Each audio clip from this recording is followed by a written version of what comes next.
प्रिय विद्यार्थियों, आप सभी का हिंदी क्लास में स्वागत है। आज हम सभी माखनलाल चतुर्वेदी जी की रचना कैदी और कोकिला का अध्ययन करेंगे। बड़ी मार्मिक कविता है जिन्होंने उन्होंने जेल प्रवास के दौरान एक कविता लिखी थी। चूँकि कलम के सिपाही थे और चूँकि साहित्यकार थे, तो अपने शब्दों के द्वारा उन्होंने जेल के प्रवास के दौरान भी कोयल के माध्यम से लोगों को जागरूक करने का प्रयास किया था, क्योंकि उन्हें अंग्रेज़ों ने इसी लेखन के लिए जेलों में बंद किया था। लेकिन उन्होंने, चूँकि कवि थे, जहाँ न पहुँचे रवि वहाँ पहुँचे कवि, तो उन्होंने अपनी लेखनी के माध्यम से लड़ाई को जारी रखा था और कोयल के माध्यम से अपने मन की पीड़ा को दिखाने का प्रयास किया था। इनका जन्म मध्य प्रदेश के होशंगाबाद जिले के बाबई गांव में 1889 ईस्वी में हुआ था।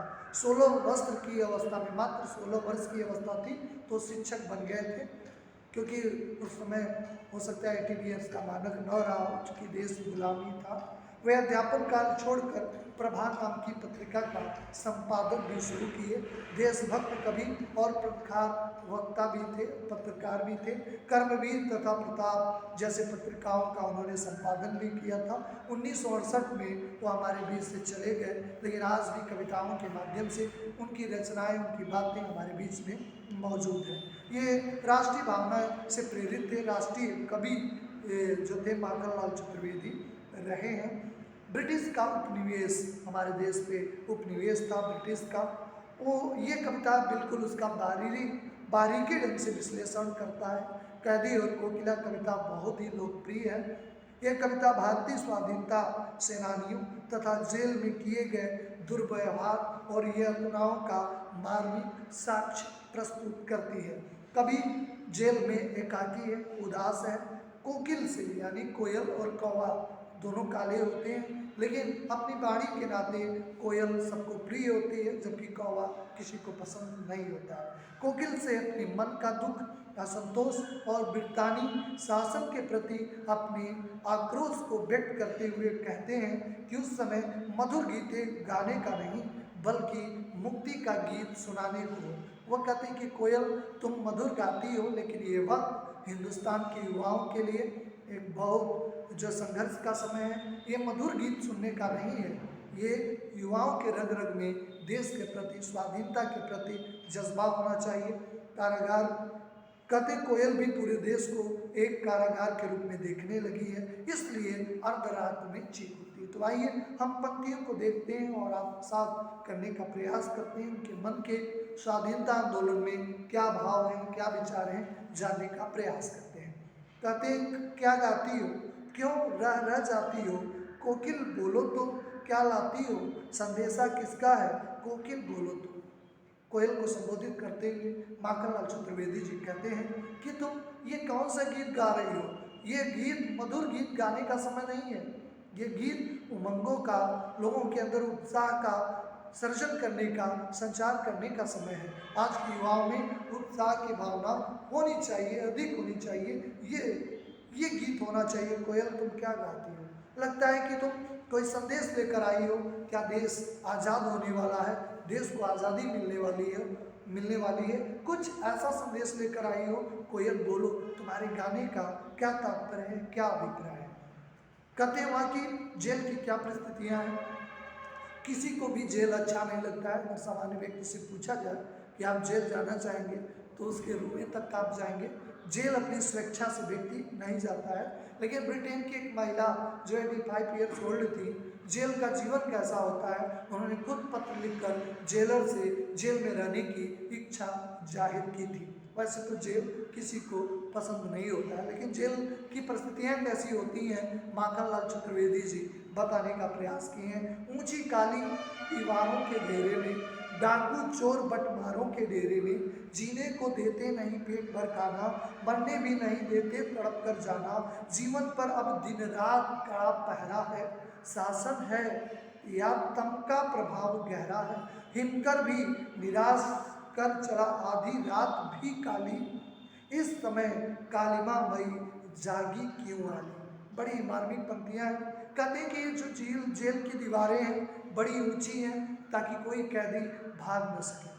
कहते हैं कि इसमें तमाम सजाए याफ्ता लोग हैं, डाकू हैं, चोर हैं, बटमार हैं, जेब कतरे हैं, उनके बीच में कभी जो लोगों को अलग जगाता है एक साहित्यकार आज जेल में बंद है। उसका दुर्भाग्य है कि चोरों के बीच में है, बटमारों के बीच में है, डाकुओं के बीच में है, चूंकि वो तो सजा के असली हकदार हैं। जबकि माखनलाल चतुर्वेदी देश मातृभूमि के लिए जेल में बंद हैं, लेकिन आज उनको कैसा लग रहा है, उनके बीच में रहना पड़ रहा है, डाकुओं के बीच में, चोरों के बीच में, बटमारों के बीच में रहना पड़ता है। कहते हैं कि अंग्रेज का शासन है, जेल में भरपेट खाना नहीं देते हैं, जीने को नहीं देते ताकि हम लोग सरवाइव कर सकें, हम लोग जीवित रह सकें। इसलिए जीवन में जेल में जो बंद लोग हैं उनको पूरी पेट भोजन नहीं दिया जाता था अंग्रेजों के ज़माने में, मरने भी नहीं देते और इतना खाना देते हैं कि ताकि मरे भी ना, क्योंकि जिंदा रहेगा तो जेल में तमाम यातनाएं और काम करवाते हैं, तो उसके लिए मरने भी नहीं देते हैं। कहते हैं यहाँ के कैदी जो है वो तड़प तड़प के रहते हैं, न जीने में है न मरने में है, जीवन पे दिन रात कड़ा पहरा है। कोई भी यहाँ कैदी शासन के विरोध, अंग्रेजी शासन के विरोध एक आवाज़ भी नहीं उठा सकता है, एक आवाज़ भी नहीं कह सकता है। कहते हैं कि जीवन पे अब दिन रात बहुत कड़ा पहरा है, शासन है। कहते हैं कोई शासन है अंग्रेजों का या अन्याय का कड़ा पहरा है। कहते हैं तो तम है, अंधेरा है, अन्याय है, अन्याय के प्रभाव से प्रभावित ये अंग्रेजों का शासन है। हिमकर निराश कर चला, चांद का भी प्रकाश लोगों के जेल में उत्साह नहीं लाता है। चांद भी चला गया है, रात काली आ गई है, इस कालिमा मई रात में आधी रात को ये कोयल बोलो तुम क्यों जागी हो। ये सभी पशु पक्षी बिल्कुल शयन की ओर होते हैं, मनुष्य चाहे पशु हो चाहे पक्षी हो सभी शयन की ओर होते हैं, लेकिन तुम इस आधी रात में क्यों जागी हो।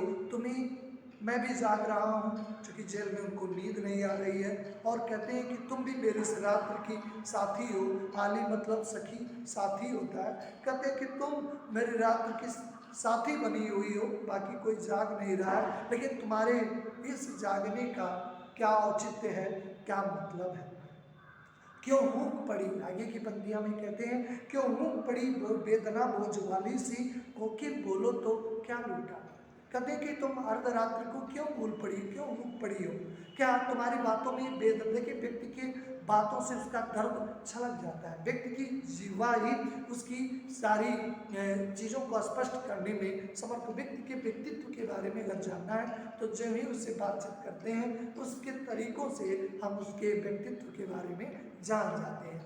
तो निश्चित तौर पे जब तक व्यक्ति खामोश है तब तक उसका आकलन करना बड़ा ही मुश्किल है, लेकिन जैसे व्यक्ति कुछ विचार, कुछ शब्द व्यक्त करता है तो उसके मनोभाव, मनोस्थिति का पता चल जाता है। इसलिए कहते हैं माखनलाल चतुर्वेदी जी कि क्यों ऊँग पड़ी, तुम क्यों बोली हो। तुम्हारी वाणी में भी एक वेदना दिखाई देता है, एक दर्द दिखाई देता है। कोकिल बोलो तो क्या लूटा है, क्या तुम्हारा किसी ने लूट लिया है। मृदुल वैभव की रखवाली सी, कोई मधुर खजाना था जिसकी तुम रखवाली कर रहा था, तुम रखवाली कर रही थी और उस खजाने को किसी ने लूट लिया है, तुम्हारा कोई अच्छा चीज़ लूट गया है, तुम पीड़ा में हो और तुम उसके विरोध में आवाज़ उठा रही हो, तुम बोल रही हो। कोकिल बोलो तो क्या तुम्हारा कोई खजाना लूट गया है, तुम्हारी आवाज़ों में दर्द है इसलिए तुम बोल रही हो, कुछ तो बोलो। क्या हुई बावली, क्यों इस तरह तुम पागल हो गई हो। अर्धरात को चीखी कोयल बोलो तो आधी रात को बोल रही हो, क्योंकि सामान्य अवस्था में रात शयन के लिए, विश्राम के लिए, दिन काम करने के लिए, इसीलिए निशाचर कहा गया था। निशा मतलब रात और चर मतलब चलना, रात को चलना निशाचर चलते थे। लेकिन आज का परिवेश ही ऐसा हो गया, अधिकतर व्यक्ति की दिनचर्या ही बिल्कुल सामान्य नहीं रह गई। किस दनावल की ज्वालाएं हैं देखी कोयल बोल। दावानल मतलब जंगल में लगने वाली आग को दावानल कहते हैं। कहते हैं कि जंगल में तुम्हारा निवास है, इसलिए लगता है कि जंगल में कोई आग लग गई है, इसलिए तुम्हारा घर जल रहा है और तुम चिल्ला रही हो, कुछ तो बोलो। आगे की पंक्तियाँ बड़ी ही मार्मिक है। वो बताना चाहते हैं कि किस तरह की परिवेश है, किस तरह की यातनाएं अंग्रेजों के द्वारा कैदियों को दी जाती हैं, किस तरह की परेशानियों से जो कैदियों को होकर गुजरना पड़ता है, सारी यातनाओं को बताते हैं। कहते हैं क्या देख न सकती जंजीरों का कहना, ये जंजीरें जो हथकड़ियाँ हमें लगी हुई हैं, क्या तुम देख नहीं सकती? हथकड़ियाँ क्यों? ये ब्रिटिश राज का गहना, इसको हम हथकड़ियाँ नहीं कह सकते हैं, ये ब्रिटिश राज का गहना है। बाकी लोग इसे जंजीर समझ रहे होंगे, बाकी लोग इसे मजबूरियाँ समझ रहे होंगे, लेकिन मैं तो इसे गहना समझता हूँ, क्योंकि मातृभूमि के लिए, भारत माता के लिए मैंने ये गहना पहना है। इसको हथकड़ियाँ लोग समझ रहे हो, लेकिन मेरे लिए हथकड़ियाँ नहीं है। मेरे लिए गर्व की बात है कि मैं भारत माता के काम आ सका हूँ, ये मेरे लिए तो गहना है। कोल्हू का चर्चक्षु जीवन की ताम, कोल्हू कोल्हू जिससे रस निकलते थे पहले गन्ने का, और एक कोल्हू होता था जिससे आयल निकाले जाते थे, तेल। इसलिए देखिए एक ब्रांड है बैल कोल्हू, उसी से प्रभावित। तो उसमें बैलों की आवश्यकता होती थी, और कोल्हू एक मशीन होता था जिसमें तेल को, सरसों के सीड्स को रखे जाते थे और आयल मिलता था। लेकिन अंग्रेजों के ज़माने में बैलों की जगह पे उसमें कैदियों को जोड़ा जाता था।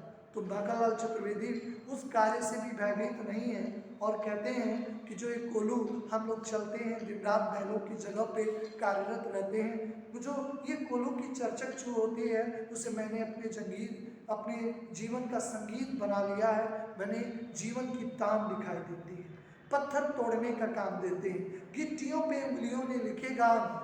कहते हैं जो जीवन का गीत है उंगलियों ने लिख दिया है, गिट्टी को तोड़ते हुए जो गिट्टियों की आवाज़ है, मैं जीवन का उसे गीत मानता हूँ।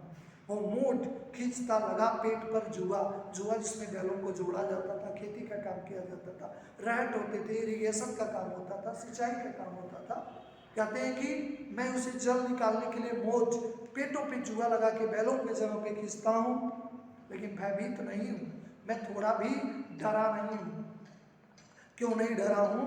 क्योंकि मैं ब्रिटिश में जो अकड़ है कि भारतीय लोग हैं टूट जाएंगे, लेकिन हम लोग टूटने वाले नहीं हैं। ब्रिटिश के अकड़ को कम करने वाले हैं। ब्रिटिश हुकूमत को आज हम लोग ये साबित कर देना चाहते हैं कि तुम्हारी इस तानाशाही से, तुम्हारी इस डिक्टेटरशिप से हम लोग कभी भयभीत होने वाले नहीं हैं। हम भारतीय हैं, मान स्वाभिमान के लिए जीना जानते हैं, स्वाभिमान से रहना जानते हैं। सर झुका सकते नहीं, सर कटा सकते हैं, लेकिन सर झुका सकते नहीं है। भारतीयों की फितरत है, भारतीयों की आदत है कि अपने मान सम्मान के लिए अपने सर को बलिदान की आहुति में झोंक सकते हैं, लेकिन अपने सम्मानों से, अपने स्वाभिमानों से समझौता नहीं कर सकते। इसलिए माखनलाल चतुर्वेदी जी कहते हैं कि मैं ये मोट लगा के खींचता हूँ, लेकिन फिर भी ये महसूस करता हूँ कि ब्रिटिश का जो अकड़ है उसकी कुएं को खाली कर रहा हूँ। दिन में करुणा क्यों जगे रुलाने वाले, दिन में तो तुम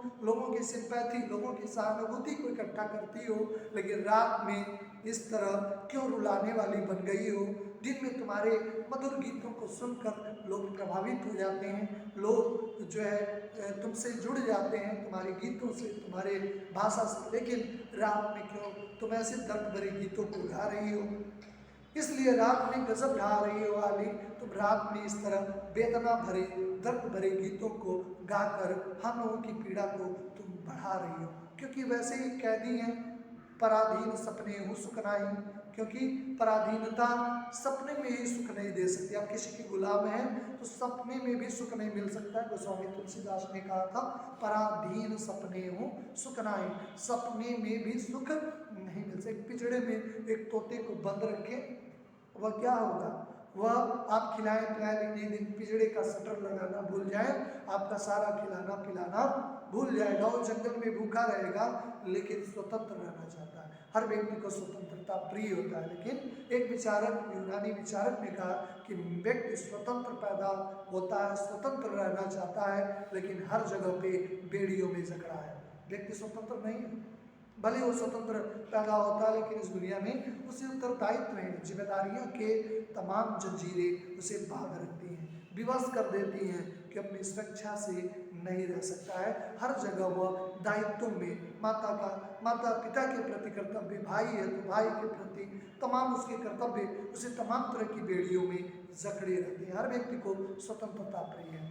एक कैदी जो जेलों में बंद है, वैसे ही गंभीर वेदना में है, गंभीर दर्द से होकर गुजरते हैं, उसमें कोयल की ध्वनि उनके दर्द को और भी कम नहीं करती है और भी बढ़ा देती है। इसको माखनलाल चतुर्वेदी जी कहते हैं कि तुम कोयल दिन में तो करुणा जगाने वाली हो, लेकिन रात में क्यों बोलती हो, रात में ऐसा क्यों करती हो। इस शांत समय में अंधकार के भेद रो रही हो। शांत है रात, निस्तब्धता है, रात बिल्कुल शांत है, और इस ऐसे शांति समय में तुम क्यों बोल रही हो, क्यों अंधकार को भेद कर रो रही हो। कोकिल बोलो तुम, लगता है तुम चुपचाप किसी विद्रोह की ध्वनि को तुम उत्पन्न करना चाहती हो। लगता है कि तुम्हारा अंग्रेजों के प्रति तुम लोगों को ये संदेशा देना चाहती हो कि विरोध का तरीका ऐसा भी होता है, शांत रह के भी तुम कैदियों के मन में एक विद्रोह की भावना उत्पन्न कर रही हो, इस भांति बोल रही हो।